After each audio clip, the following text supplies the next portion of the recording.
Good morning, everybody. I wanted to show you this repair I did on a Briggs Stratton older mower with the Pulsajet carburetor on it. That's the where the air filter's on top of the carburetor, and the carburetor is there, and then the tank is underneath. This tank, as you can see, is brand new. I bought this off of eBay, and it was reasonably priced, probably made in China. Same with the carburetor.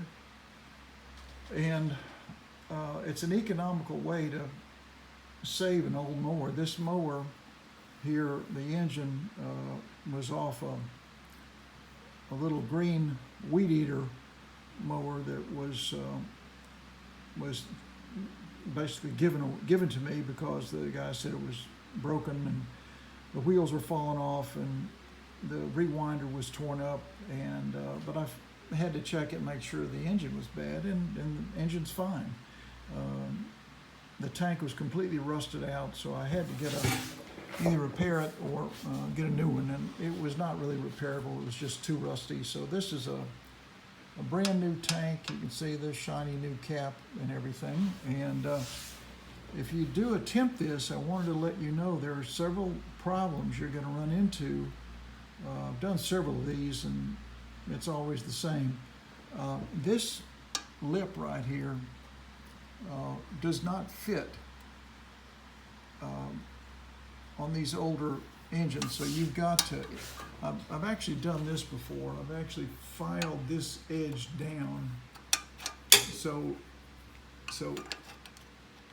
it won't be bumping up into the tank and tearing up the edge of that.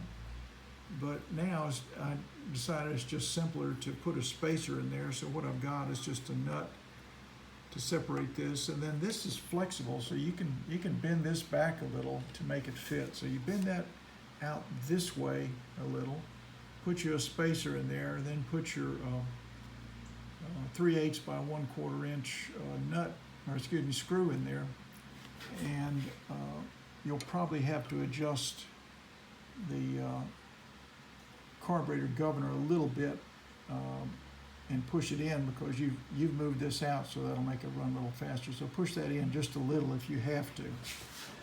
And the other thing to be cautious of with these new carburetors and tanks, a lot of people won't even use them because they feel like they're junk, but they're not. They just have to be kind of custom fitted, like I showed you there.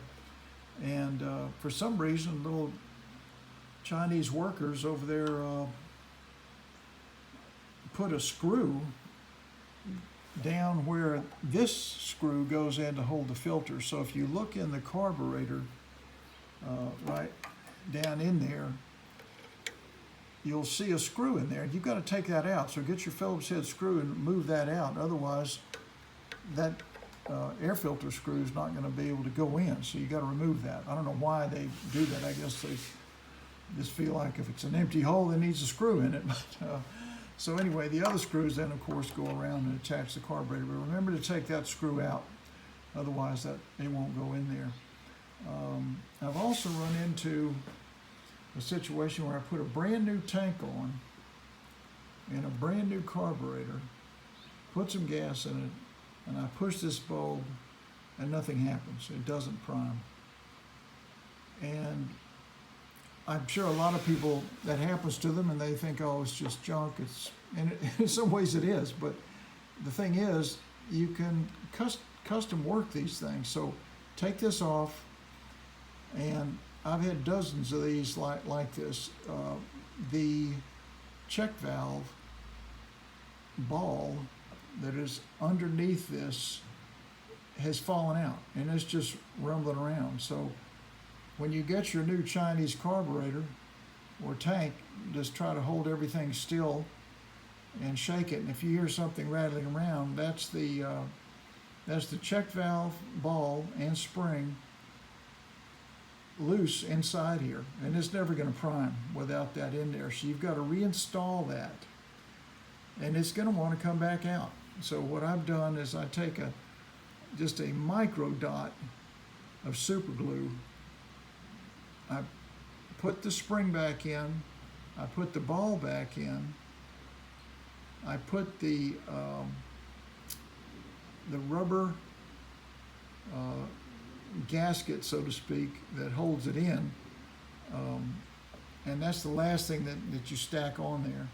And then put a tiny little drop of super glue on the edge of that little gasket so it doesn't pop back out again. It's still flexible, and super glue is resistant to fuel, so it's not gonna dissolve it, and that will help that stay